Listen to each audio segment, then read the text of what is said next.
Indonesia adalah bangsa yang besar.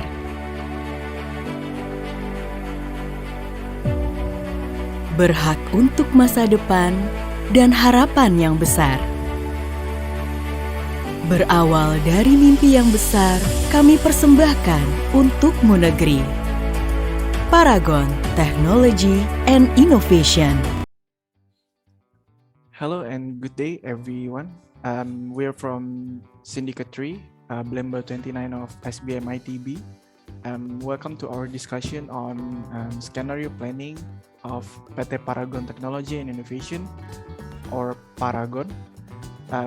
Our team members are Putri, Mas Firman, myself GG, Mbak Rachel, Mas Randy, and Mas Bagus. So let us start our discussion. Paragon Technology and Innovation was founded in 1985 under the name of PT Pusaka Tradisi Ibu, with Putri as its pioneer brand. In 1999, the company received halal certification from MUI. The company changed its name to PT Paragon Technology and Innovation in 2011. Paragon has launched Wardah in 1995, Makeover in 2010, and Emina in 2015. The company has 20 hectares of factory plants that divided into 7 areas. Establishes 41 distribution centers across Indonesia and Malaysia, with more than 10,000 employees that they call Paragonian. Collaborating with more than 200 local, national, and global communities, and more than 1,600 SKU products to meet the needs of a very diverse Indonesians. Founder of Paragon, Mrs. Nurhayati Subakat, is one of Asia's 25 most influential women in entrepreneurship by Forbes magazine and awarded Dr. Honoris Causa from ITB in 2019. Paragon have grown more than 16 times in 2010 and have been awarded on 15 categories of Top Brand Award, Halal Top Brand, and Indonesian Best Brand Award. Wardah is established in 1995 and is Indonesia's first halal cosmetic brand made by Paragon Technology and Innovation. Wardah has gained popularity among Indonesian young women, especially by focusing on halal-compliant and affordable cosmetic products. The brand claimed to control more than 30% of the market's makeup segment and the only Indonesian cosmetic brand to record sales growth of more than 20% in 2015 to 2016. Has 22,000 store locations in Indonesia, Malaysia, and Bangladesh. In Bangladesh, Wardah partnered with Simon & Me. Wardah began to push more inclusive campaigns that included models without hijabs, published across television ads and print media to improve company's image. The message was clear. Wardah halal cosmetics are not only for Muslims or hijab-wearing individuals. To start the scenario planning, we can begin with the orientation. The orientation can be defined by target user and key focal issue. The related user in Wardah are BOD of Paragon Technology and Innovation Corporation, domestic market buyer, and the international market buyer. And for key focal issue, we are focusing on the post-pandemic, which predicted that people's self-treatment consumption would back to normal or even better, especially in Southeast Asia region. So, the main question for Wardah: should they focus on expanding to international market? And this question can be answered by our explanation later. To have a deep analysis on Wardah business, we can use the PESTEL analysis, which based on politics, economy, social, technology, environment, and legal. The first key factor is politics. Politics can be affected by evaluation on the safety of the cosmetic products, law and regulation governing in cosmetic. Second, the economic factor can be affected by challenging macroeconomic condition, exchange rate fluctuation, economic growth, and bank interest. Third is the social factor can be affected by changing its customer habit, growing customer power, entrepreneurial opportunities, and online connectivities. Fourth is the technology factor. The advancement in technology and e-commerce really affecting the Wardah business model. And second is the sophisticated new product testing. Fifth factor is the environment, which can be affected to the opportunities of Wardah, which bring the halal values to environment issue. Second, the eco-friendly movement, and the third is parallel with sustainability of manufacturing process.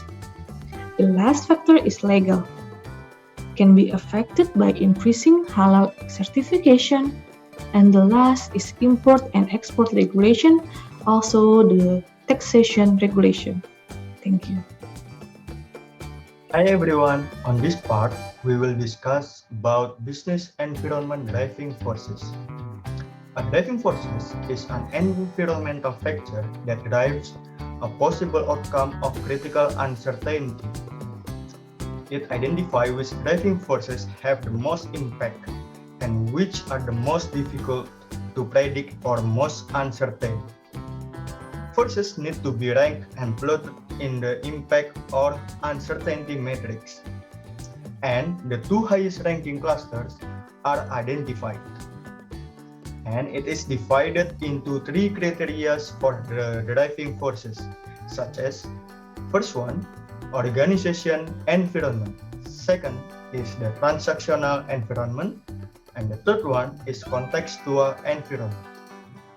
The organization environment is the environment that inside of our organization, and transactional environment is the first tier of the relation to our organization. So it means having relation directly with our organization. And for the contextual environment is like external factor from our organization, or we can say this is the second tier relation from our organization. And for the organization environment, there are we identified 6 factors that relate with driving forces that relate with internal organization. The first is management capability, second is company strategy, third is resource readiness, fourth is production capacity, and fifth, management leadership, and the last one is financing strategy.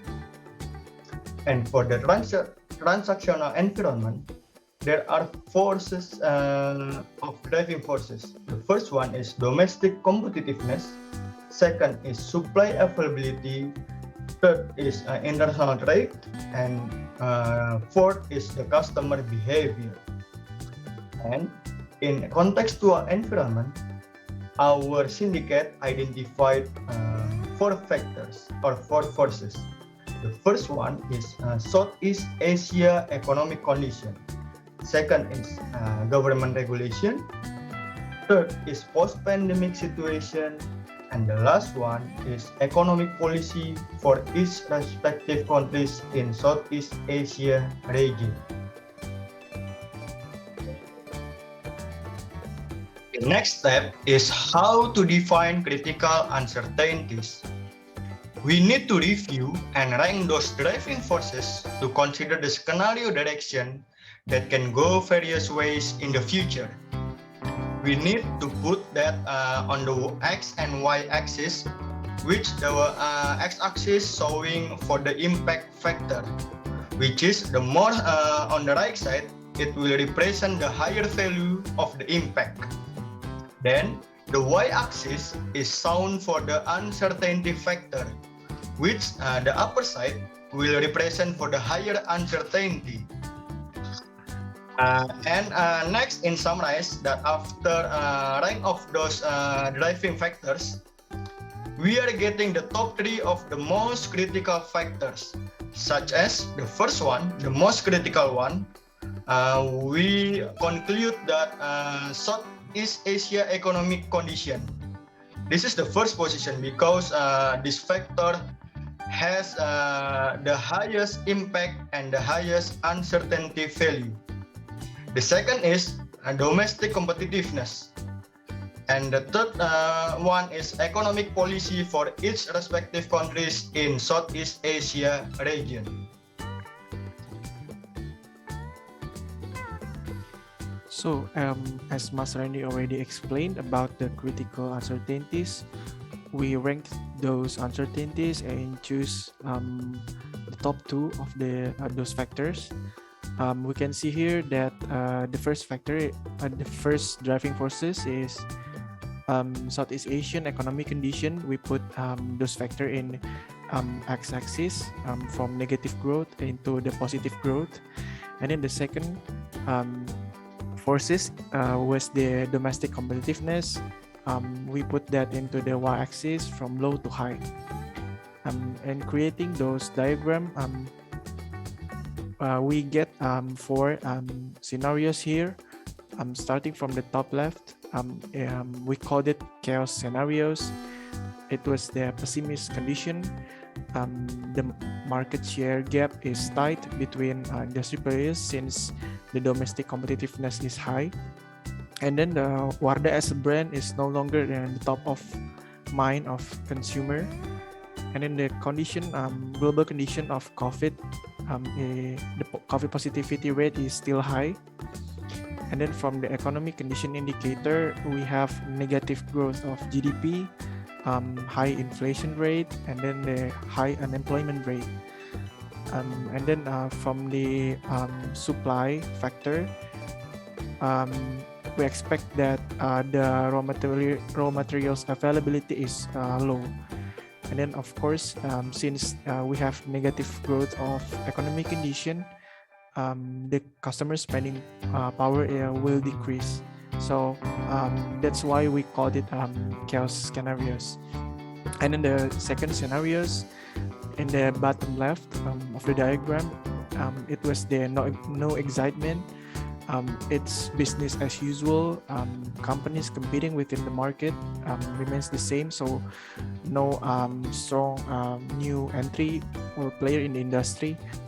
Wardah itself as a brand still on top of mind of the consumer. And then from the economic condition, we have high inflation rate, high unemployment rate, and then we still have those high COVID positivity rate, unfortunately. And then from the supply, we have here low into normal availability of raw materials, since the demand of the supply is relatively lower compared than chaos scenarios, since the domestic competitiveness is low. And then the customer spending power is still decreased. And then the third scenarios in the top right of the diagram, as it's the challenging scenarios. The market share gap is relatively tight to loose gap between each industry players. And then Wardah brand is no longer top of mind because many competitors here, since the domestic competitiveness is high. And then the COVID positivity rate is already low since the economic condition is in positive growth. That also leads to positive growth of GDP, and then the stable inflation rate, and low unemployment rate. And then from the supply, we have high availability of raw materials, and then there's increase in customer spending power since the economic condition is has a positive growth. And then for the last scenarios, we called it advantageous scenarios. This is the optimist condition, the most ideal condition out of the 4. We have high market share gap for Paragon or Wardah as a brand compared to other competitors in the industry. And then Wardah brand is still on top of mind of the consumer. The COVID positivity rate is low. And then for the economic condition factor, the positive growth of GDP, we have a stable inflation rate, and then the unemployment rate is also low. And then of course we have a high availability of raw materials since the economic condition is getting better, yet the domestic competitiveness is low. And then last, we have increase in customer spending power. So out of these four, the most ideal condition for Paragon to launch the global expand is the advantageous and the challenging. And then if the both of the condition on the left is unfavorable to the Paragon, since the condition is still pretty unstable.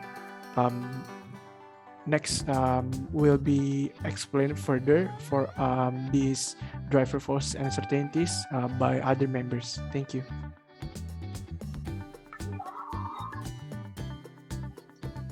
So for the next part is we also develop an early warning system. So we got now in advance in which condition is actually we are where the center of panic comes. So for the first side on the right side, when growth is positive, with the low domestic competitiveness, we have market share of more than 35% with more than 5% gap to second competitor, which is very assuring for Wardah.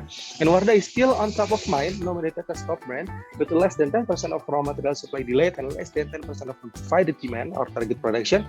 But we have a GDP growth in Southeast Asia yearly increasing more than 3.5%, with industrial production growth in average also more than 25%. For household spending or consumption growth, yearly is increased more than 11%, and unemployment decreased to only 1% year on year. That's where this part is really advantageous for us to go to the global market in Southeast Asia. But with the condition, challenging condition with the high domestic competitiveness, we have market share of 30 to 35% with less than 5% gap to the second competitor, and Wardah is not on top of mind anymore, not nominated as top brand, with less than 10% of raw material supply delayed and less than 10% of unprovided market demand, just the same as the advantageous one. With GDP growth in Southeast Asia yearly more than 2.5% and industrial production growth with an average 3 to 25%, household spending or consumption growth also around 0 to 11%, and unemployment decreased only to until 5% year on year. On the left side, where the economic condition with minus growth, we have no excitement and chaos condition. With the no excitement condition, actually we have still market share good with more than 35% with more than 5% gap with second competitor. Wardah is still on top of mind. We have more than 10% of raw material supply delayed, which is not really good things to have, and also more than 10% of unprovided market demand or target population with known or slight GDP growth 0 to 1%. We also have a stagnant or slight industrial production growth to 0 to 3%, and household spending consumption growth really stagnant or slightly minus, with unemployment increase around 1 to 5% year on year. For the last condition, the only warning system for the chaos condition where we really hopefully we are not getting there. The market share is only 30 to 35% with less than 5% gap with second competitor, and Wardah is not on top of mind anymore. With more than 10% of raw material supply delayed and more than 10% of unprovided market demand, and showing negative GDP growth and forecasted getting worse in the future, with minus industrial production, reliabilities, and household spending or consumption growth yearly around minus 5%, with the unemployment increase more than 5% year on year, where we really hopefully that we are not getting into the chaos condition, but we really hope fully that we could get into the advantageous condition. And then for the implication and the option, first, from the case scenario, there are three implications. The first one is the local brand market disruption. And then the second, the drastically change consumer spending behavior. And the third, the raw material supply are threatened. And then there are three options that we have. The first one is we have to create a strong brand value and also strengthen product marketing, focus on domestic market. And then partnering with digital creators and also strengthen supply chain management and reach out and tap new raw material supplier. And then the second scenario is challenging. The first implication is potentially reduce market share and revenue. And then new normal consumer behavior such as online shopping higher than the pre-pandemic condition. And then Southeast Asia target customer have a healthy economic condition. And there are four options that we have. The first one is conduct more aggressive marketing campaign to get back a top of mind brand. And then increase budget allocation for online promotion. And then explore for other niche market and expand target market to Southeast Asia. And then for the no excitement scenario on the left below, there are two implications. The market will possibly halt their purchasing desire due to the Islamic economic condition. And then people will become dependent on Wardah products, of course. And then there are three options. The first one, we have to focus on strengthening position on domestic market. And then Wardah could consider creating more variety of mass product.